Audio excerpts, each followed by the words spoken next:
누구든지 신청을 해주시면 미리서 촬영을 녹화를 해서 예배 시간에 함께 하나님께 영광을 돌릴 수 있도록 그렇게 하겠습니다. 우리 문경희 집사님에게 신청을 해주시면 지도를 잘 해주시고 노래를 못 부르면 잘 부르게도 해주시고 그럴 겁니다. 그러니까 하나님을 찬양하고자 하는 그런 마음만 있으면 감사함으로 누구든지 다 함께 할 수 있습니다. 그래서 우리 함께 하나님께 영광 돌리는 그러한 은혜의 시간에 함께 할 수 있기를 바랍니다. 오늘은 우리 집 즐거운 천국이라는 제목입니다. 우리 집 즐거운 천국. 우리 함께 합시다. 우리 집 즐거운 천국. 네. 세상에 여기저기에서 별 소리가 나고 별일이 벌어지고 세상이 아무리 뒤집힌 것 같아도 집에 오면 안전하고 집에 오면 행복하고 집에 오면 사랑이 넘치고 집에 오면 안심이 되고 집에 오면 그 집에 왔다는 것 자체 때문에 하루의 모든 짐들이 다 내려놔지고 포근하고 행복한 그것이 집이지 않습니까? 우리 집 즐거운 천국.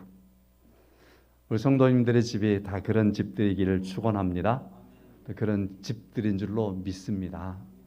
제가 이 시간에 조금 그래서 거기에 덧붙여주는 그런 설교만 할 겁니다.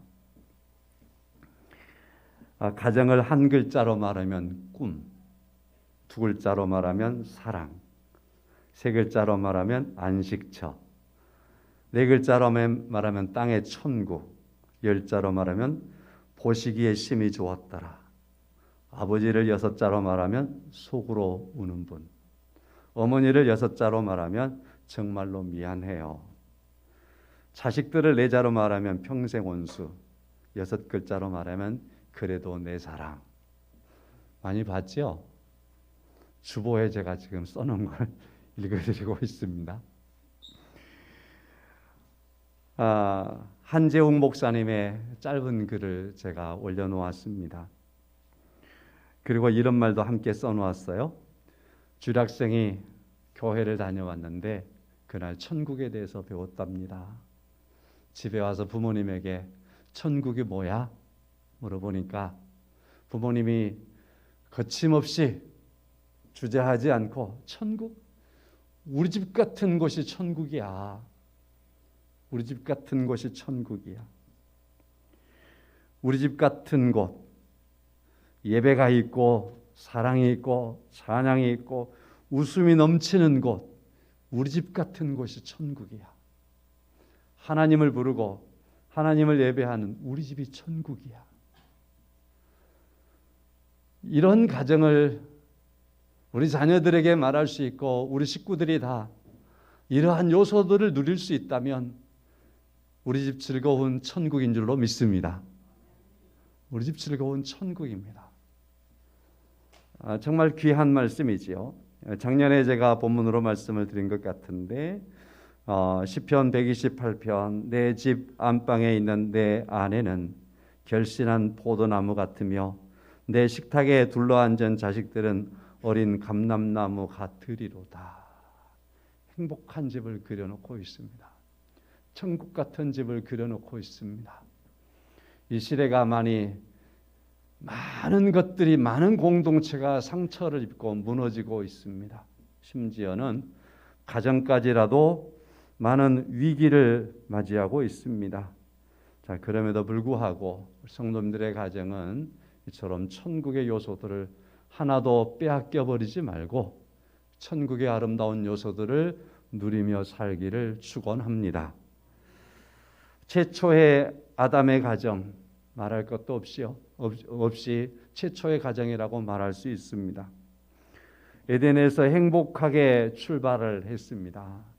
그러다가 죄가 들어오고 나니까 이 가정의 행복이 무너지기 시작한 겁니다. 에덴에서 추방되었습니다. 최초의 가정, 하나님께서 만들어 놓은 제도, 사람들을 만드시고 하나님이 보시기에 좋았던 사람들로 하여금 가장 행복하게 살라고 가정을 하나님께서 만드시기에 하나님 보시기에 좋았던 사람들의 그 상태를 잘 유지하며 즐기며 살도록 가정을 하나님께서 첫째 제도로 세워놓았는데 죄라고 하는 것이 스며들어오더니만은 이 가정이 무너지기 시작하는 겁니다.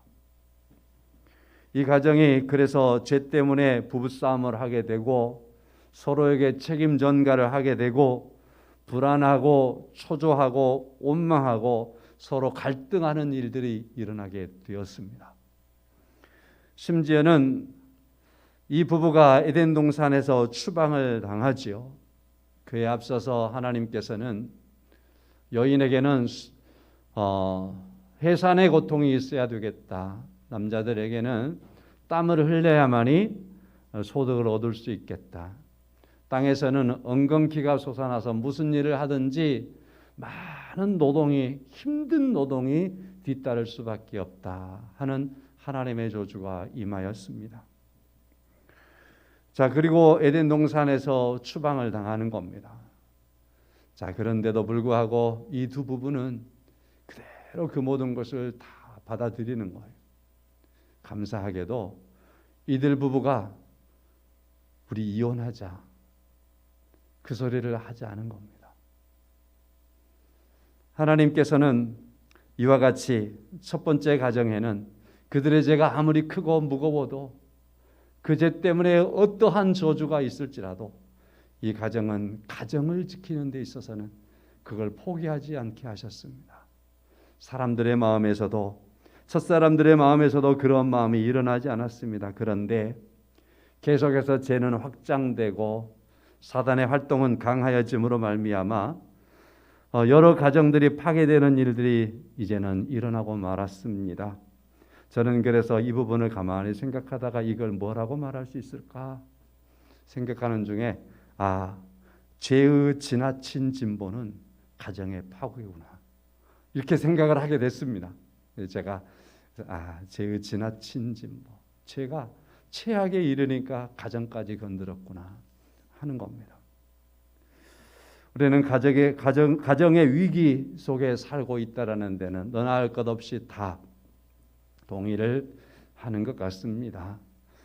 지난 주간에 우리나라 여성가족부가 제4차 건강가정 기본계획을 발표했습니다. 그러면서 가정의 개념에 대해서 새롭게 생각해 보아야 한다. 여러 가지 이야기를 했습니다. 지나친 진보적인 어떠한 측면들이 거기에 저는 있다고 생각합니다. 물론 기독교는 보수적이니까 저만 그렇게 생각한다라고 혹시나 지적할지 모르겠지만 꼭 그렇지는 않을 겁니다. 그러므로 말미암아 전통적인 가정의 가치들이 부정되어지는 사고가 많이 들어가 있더라고요. 가정의 다양성. 부부가 되는데도 우리가 일반적으로 생각하는 그 부부의 선을 넘어서는 다양성.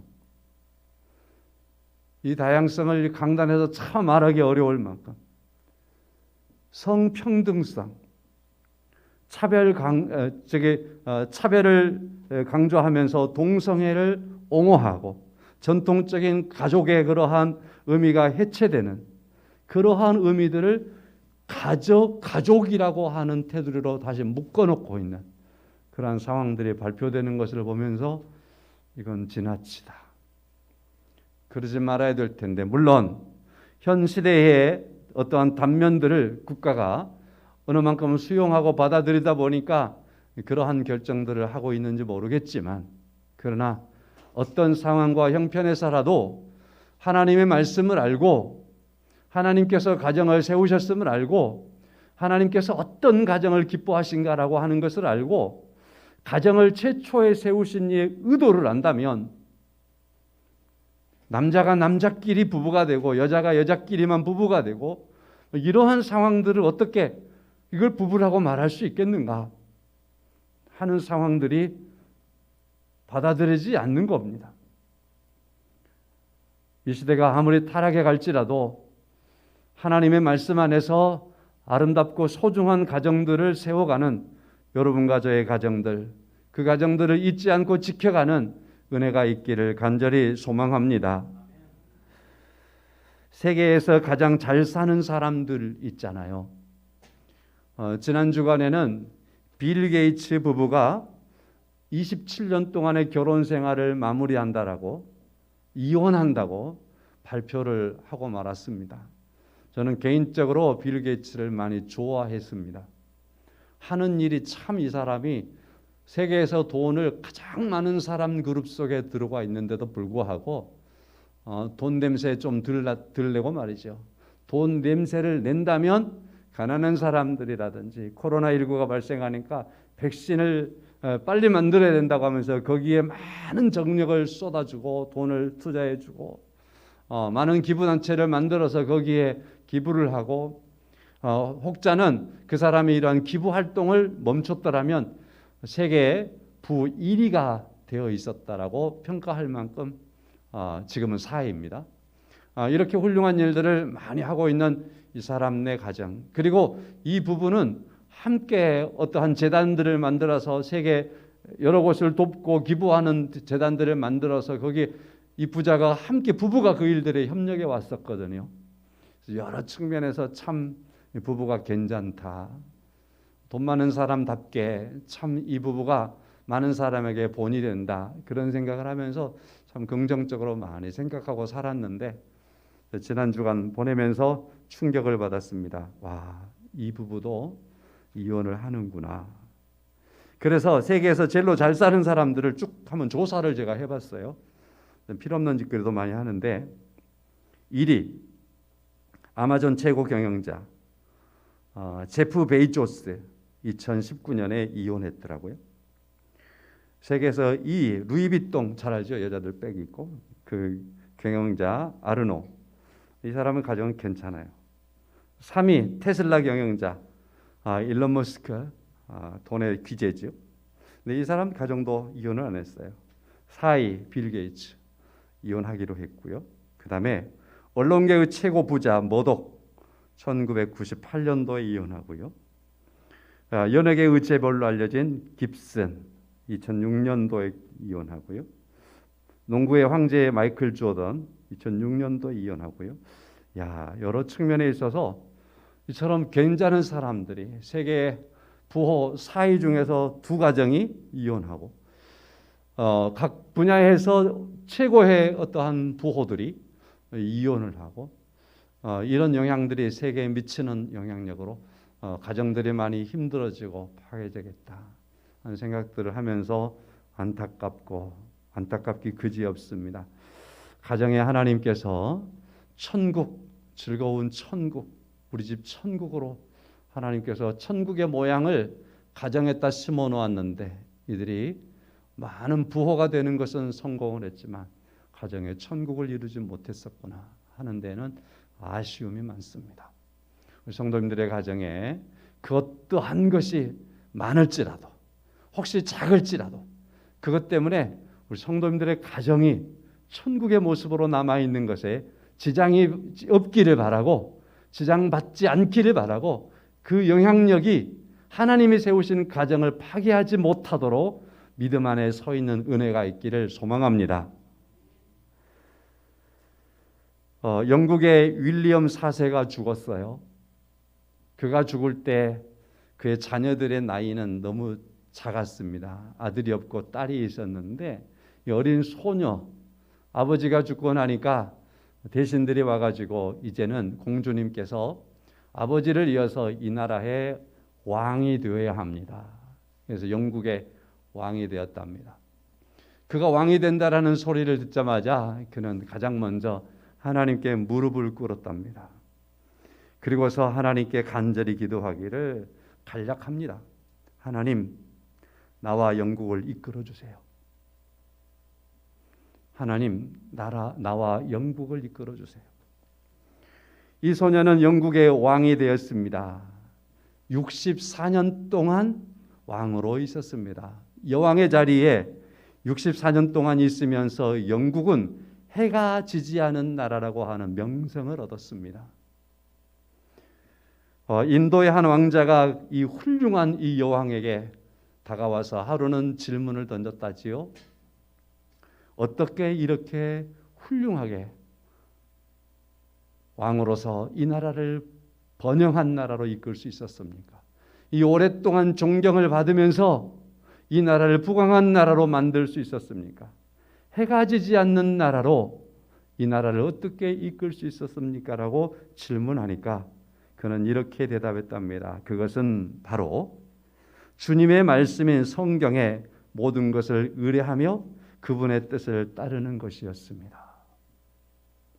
주님의 말씀인 성경의 모든 것을 의뢰했으며 그분의 뜻에 따랐습니다라고 대답을 했답니다. 이분이 바로 우리가 잘 아는 영국의 빅토르 여왕입니다. 빅토리아 여왕입니다. 하나님을 경외하는 것, 하나님의 말씀을 경외하는 것이고 하나님의 말씀을 의뢰하는 것이고 하나님의 뜻을 따르는 것입니다. 이처럼 하나님의 말씀을 의뢰하고 따랐을 때 어린 소녀이지만 아직 경험도 없지만 그럼에도 불구하고 세계 대영 제국 영국을 일으킬 수 있는 그러한 지혜가 그에게 있었던 것은 하나님을 경외하기 때문에 일어나는 역사인 줄로 믿습니다. 오늘 본문의 말씀을 보면 1절의 말씀에 할렐루야 여호와를 경외하며 그의 계명을 크게 즐거워하는 자는 복이 있도다 하였습니다.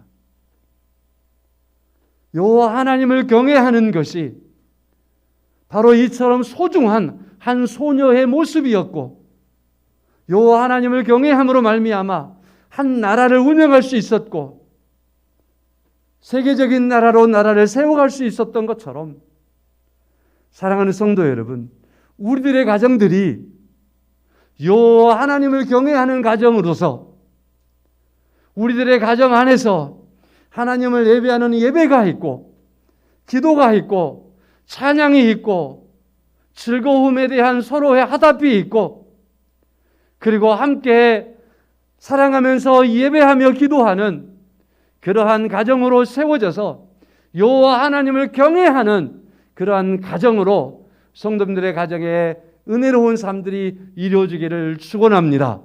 그러면 하나님께서는 우리들의 가정도 이와 같이 복되게 하실 줄로 믿습니다. 우리가 시편 112편을 보고 있는데 그 바로 위에 111편 마지막 절에 보면 여호와를 경외함이 지혜의 근본이라 그의 계획을 지키는 자는 다 훌륭한 지각을 가진 자이니 여호와를 찬양함이 영원히 계속되리로다 하였습니다. 여호와 하나님을 경외하는 것이 지혜의 근본이라 말씀하고 있습니다. 여러분 매일 성경 하시죠? 매일 성경 꼭 하시기를 바라요. 못 하시는 분들은 이번 달에 잠언이에요. 잠언. 그러니까 잠언을 하루에 한 장씩 읽으시면 31장까지 있으니까 한 달 동안 할 수 있어요. 성도 여러분, 잠언에서 계속해서 지금 오늘 아침에 4장 보았는데 보니까 지혜에 대한 말씀을 하는 거예요. 지혜. 특별히 아버지가 아들에게 지혜에 대한 말씀을 해주는 거예요. 그리고 가장 소중한 것이 지혜라고 인생에서 가장 가치 있는 것이 지혜로움이라고 말씀을 하는 겁니다. 그리고 그 지혜로움이 여호와 하나님을 경외하는 것이라고 말씀을 하는 겁니다. 오늘 본문의 말씀에서도 여호와 하나님을 경외하는 것이 지혜의 근본이라고 말씀을 하고 있는 겁니다. 사람이 가장 기분 나쁜 소리가 뭐예요? 근본을 모른다는 소리잖아요. 그죠? 근데 저 사람은 근본을 알아. 이게 가장 소중한 소리예요. 가장 지혜로운 사람에게 들려줄 수 있는 말이에요. 하나님께서 인생을 이 땅에 보내셨고 가정들을 세워서 거기에 하나님의 천국을 이루게 하실 때에 그 가정에 여호와 하나님을 경외함이 있어서 모든 식구들이 다 함께 여호와 하나님을 경외하는 은혜로운 가정을 이루어갈 때에 거기가 천국이지 않겠습니까? 그리고 말합니다. 여호와 하나님을 경외하면 여호와를 찬양함이 영원히 계속되리로다. 여호와 하나님을 경외한 그 지혜로움이 영원한 보상으로 있겠다라고 말씀을 하시는 겁니다. 하나님께서 우리에게 주시는 복의 연대는 천대인 줄로 믿습니다. 무한하다라는 말씀입니다. 여호와 하나님을 경외함으로 말미암아 성도님들의 가정들이 천대에 이르는 무한한 복과 즐거움의 은혜가 있기를 다시 한번 축원합니다. 이제 이러한 말씀 안에서 제가 한 세 가지를 요약을 해보겠습니다. 첫째는 여호와를 경외하며 그의 계명을 크게 즐거워하는 가정이 되시기를 축복합니다. 1절의 말씀에 여호와를 경외하며 그의 계명을 크게 즐거워하는 자는 복이 있도다 그랬습니다.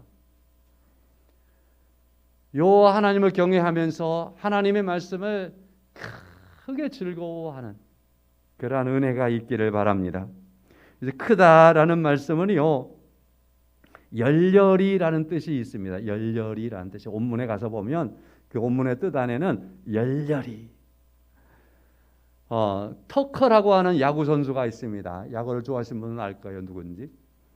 터커라는 야구 선수가 있는데 이 선수가 우리나라에 올 때 작년에 우리나라에서 뛰었고 그리고 그 팀이 다시 이 사람을 연장을 시켰어요. 그래서 올해도 우리나라에서 뛰는 거예요. 이 사람의 장점은 뭐냐면 홈런을 잘 치는 거예요. 그러니까 1년 동안에 홈런을 못 쳐도 30개는 치는 사람이에요. 자, 홈런이 이 사람의 가치예요. 홈런을 못 치면 이 선수는 이 팀에 그렇게 오래 있을 이유가 없는 사람이에요. 근데 이 선수가 151타석에 이르도록까지 홈런을 못 치는 거예요. 홈런 타자가 151번의 기회를 잡았는데 그걸 홈런을 못 친 거예요. 그러니까 이게 얼마나 답답하겠어요. 그 팀에게도 답답하고 그리고 그 개인은 또 얼마나 답답하겠어요. 그런데 152타석에 들어와서 홈런을 쳐버리는 거예요. 그리고 153타석에 들어와서 또 홈런을 쳐버리는 거예요. 그래서 151타석까지 홈런을 못 친 선수가 152타석, 153타석에 들어와서 홈런을 연이어서 쳐버리니까 그 운동장에 있는 관중들이 그것 때문에 열렬히 환영하는 거예요. 막 소리를 지르고 박수를 치고 서서 환호성을 지르고 흥분이 되는 겁니다. 같은 팀은 또 어쨌겠어요? 본인도 눈물을 흘렸겠죠? 이게 바로 어제 일어났던 기아 타이거즈 경기입니다. 제가 이 부분에 열렬이라는 말을 고민하면서 이거 어떻게 설명해 드릴까 하는데 그러다가 고민하다가 제가 슬쩍 야구를 들어갔더니 딱 그 장면이 나오는 거예요. 그 부분 딱 제가 볼 수 있었어요. 아, 바로 이거다. 이 선수가 홈런을 치고 들어오니까 온 관중들이 전부 막 박수를 치고 그죠? 아나운서까지 막 흥분돼 갖고 이걸 그대로 말하는 거예요, 막요. 더군다나 두 번째까지 또 쳐버리니까 얼마나 환호성이 컸겠어요, 그지요? 이 선수를 얼마나 환영을 크게 했겠어요. 열렬히 환영하죠, 막. 이 어떠한 환경과 이러한 분위기와 이런 상황들이 뭐냐 하면 오늘 말씀으로 와서 본다면 1절의 말씀에 본다면 하나님을 경외하는 사람이 하나님의 말씀을 이처럼 좋아하고 즐거워하고 크게 하나님의 계명을 환영한다 이 말이에요. 열렬히 하나님의 말씀이 좋아서 막 어쩔 줄 모르고 춤을 추고 이거 하나님의 말씀이라고 받아들이고 하는 그러한 모습이라 이 말입니다. 거기에 똑같이 쓰일 수 있는 말이란 말이에요. 성도 여러분, 그래서 이 시간의 말씀을 이렇게 드립니다. 우리 집 즐거운 천국이 되기 위해서 첫 번째 우리는 여호와 하나님을 경외하는 자의 삶을 살아야 되는데 하나님을 경외하는 자로서 하나님의 말씀을 크게 기뻐하는 하나님의 말씀을 크게 즐거워하는 그래서 하루를 살고 있는 내 사랑하는 자녀가 하나님의 말씀이 이래서 이렇게 하나님 말씀대로 해보려고 내가 노력했다라고 그 모습 하나를 소리를 들었을 때 그것이 너무 좋아서 그래 그렇게 하나님 말씀대로 사는 거야. 잘했다.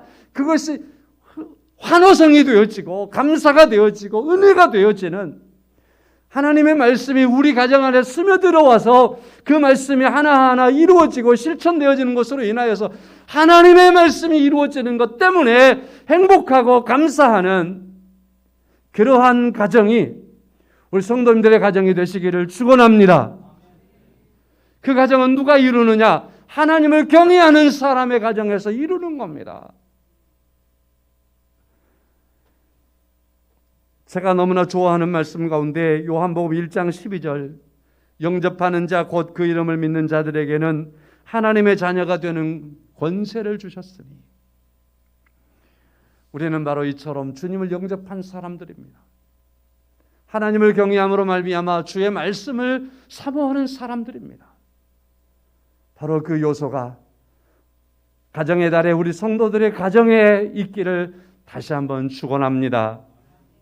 두 번째로는요, 2절 3절의 말씀을 통해서 정직함입니다. 정직함. 2절에 그 후손이 땅에서 강성하며 정직한 자들의 후손에게 복이 있으리로다. 부와 재물이 그의 집에 있으며 그의 공의가 영구히 서 있으리로다 하였습니다. 정직함이지요. 요 하나님을 경외함에 있어서의 삶의 모습은 정직함이 있는 겁니다. 정직함이. 세상은 하나님을 경외하며 정직한 사람으로 살아가는 것을 향하여 손가락질을 많이 하지요. 어리석은 사람들이라고 말을 하기도 하지요. 미련한 사람이라고 말을 하기도 합니다. 하나님을 경외하는 사람들은 그래서 많은 어려움과 환난을 당하기도 합니다.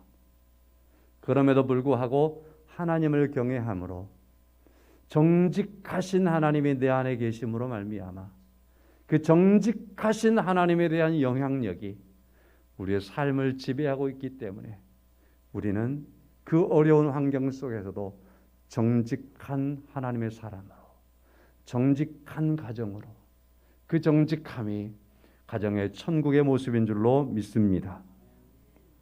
우리는 수요일 날 저녁에 사무엘상을 통해서 다윗을 배우고 있습니다.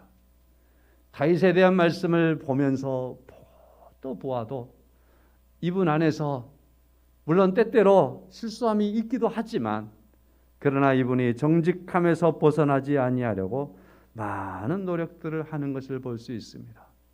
혹시나 자신이 잘못했으면 다시 되돌아오죠. 그러므로 인하여서 그가 얻었던 교훈들을 이런 말들로서 시편에 소개하곤 하는 겁니다. 시편 119편 105절 말씀에 주의 말씀은 내 발의 등이요 내 길의 빛이니이다. 하나님을 경외하며 하나님의 말씀대로 나아가는데 그 말씀이 내 발의 등이었습니다. 하나님의 말씀이 내 길의 빛이었습니다. 시편 23편 4절 우리가 잘 아는 말씀인데 내가 사망의 음침한 골짜기로 다닐지라도 해를 두려워하지 않을 것은 주께서 나와 함께 하심이라. 주의 지팡이와 막대기가 나를 안위하시나이다.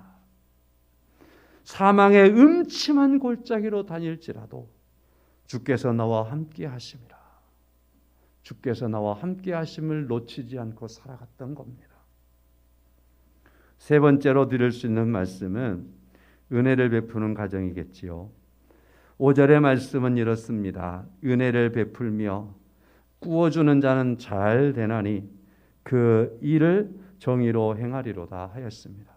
4절 하반절의 말씀은 그는 자비롭고 긍휼이 많으며 의로운 이로다.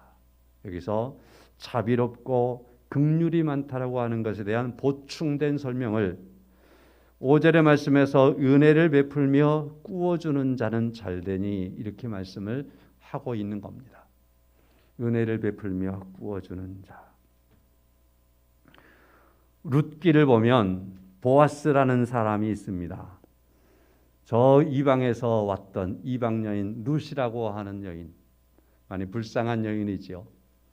가난한 여인이죠.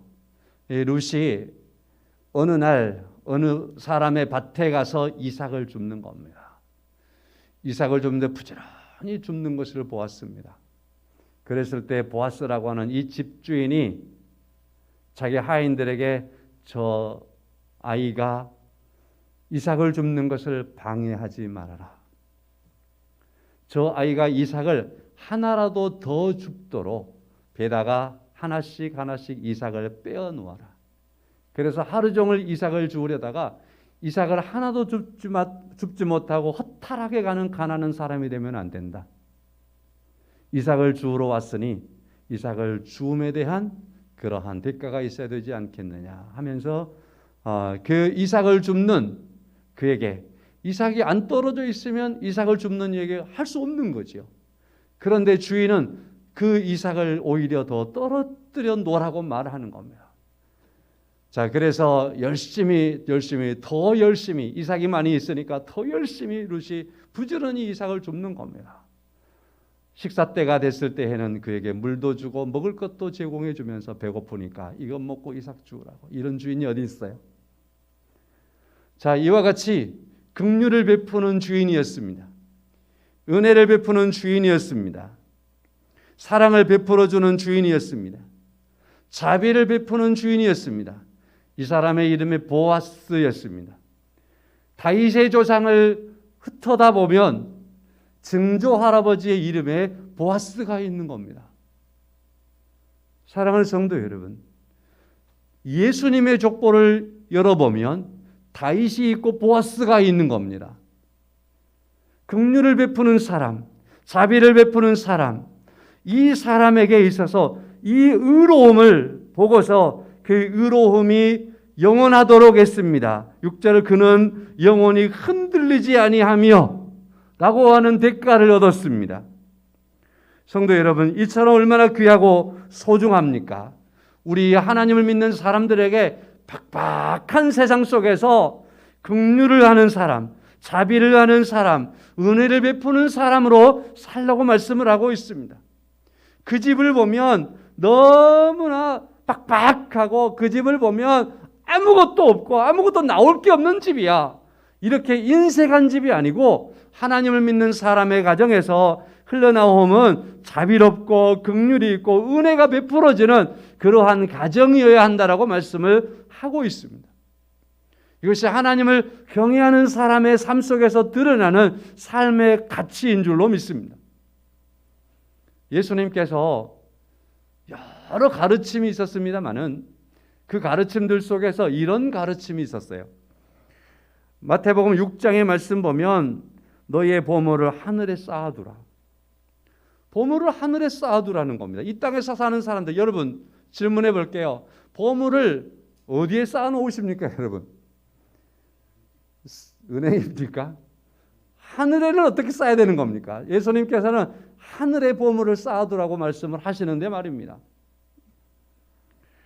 마태복음 6장에서는 4절에서는 구제할 때 은밀하게 하라 말씀을 가르치기도 하십니다. 마태복음 7장 12절에서는 대접을 받고자 하는 대로 남을 대접하라 말씀을 하시기도 하십니다. 이런 말씀들을 하셨던, 이런 가르침을 주었던 주님께서 이제 그의 모든 사역을 마칠 무렵이 됐을 때에 내가 십자가에 죽고 다시 사흘 만에 살아나고 그 다음에 세상 마지막 때에는 또 다시 오는 그러한 때가 있겠는데 그때에 주님께서 말씀합니다. 내가 하나님의 나라에 갔다가 재림할 때가 있는데 재림할 때에 내가 영접해 줄 사람들이 있다. 주님께서 영접해 줄 사람들이 있다라고 말씀을 하시는 거예요. 이 말씀 다시 말해서 주님이 다시 오실 때 내가 알아볼 수 있는 사람이 있다라고 말씀을 하는 거예요. 여러분 주님이 다시 오신다는 건 믿으십니까? 다시 오실 주님께서 나를 예면하면은 어떻게 해요? 큰일이잖아요. 여러분과 저를 주님께서 다시 알아봐 줘야 되잖아요. 2000년 전에 우리가 안 보았지만 그래도 주님이 여러분과 저를 알아봐야 될 거 아니에요. 누구를 알아보실 수 있을까? 주님께서 다시 오심으로 말미암아 주님이 알아보는 사람이 누구일까? 그것은 바로 하늘의 보물을 쌓아두는 사람을 알아보는 거예요. 누구일까? 마태복음 25장 35절부터 36절의 말씀에 내가 줄일 때에 너희가 먹을 것을 주었고 목마를 때에 마시게 하였고 나그네 되었을 때 영접하였고 헐벗었을 때에 옷을 입혔고 병들었을 때에 돌보았고 옥에 갇혔을 때에 와서 보았느니라. 뭐요? 주님이 언제 줄인 적이 있어요? 주님이 언제 목마른 적이 있어요? 내가 주님이 헐벗고 있을 때 언제 내가 옷을 입혀드렸어요? 주님이 병들었다고요? 언제 내가 돌보아 주었어요? 주님 병들은 적 있어요? 주님이 옥에 갇혔었다고 언제 내가 주님 옥에 갇혀서 찾아간 적이 없어요? 반문하지만 주께서 말씀하시면 아니다. 네가 나에게 그렇게 했느니라. 뭐라고요? 주님이 다시 이 부분들을 설명해 주는 겁니다. 세상에 많은 사람들에게 자비와 긍휼과 은혜를 베풀었던 그것이 바로 내게 한 것이다. 그것이 바로 하늘에 쌓아둔 것이었다. 라고 말씀을 하시는 겁니다. 오늘 저는 세 가지의 말씀을 정리를 해보았습니다. 즐거운 우리 집, 하나님을 경외하는 집입니다. 그 집은 요 하나님의 말씀을 크게 요 하나님을 경외하면서 즐거워하는 그러한 집입니다. 두 번째로는 정직함으로 인도함을 받아 서 있는 가정입니다. 세 번째로는 은혜를 나누는 가정이라 하였습니다. 이 5월달에 가정의 달에 우리 성도님들의 가정이 이와 같이 하나님께서 보실 때의 귀하고 소중한 은혜로 하나님을 경외함 안에서 있는 소중한 가정으로 복되시기를 다시 한번 주의 이름으로 축원합니다. 기도하겠습니다.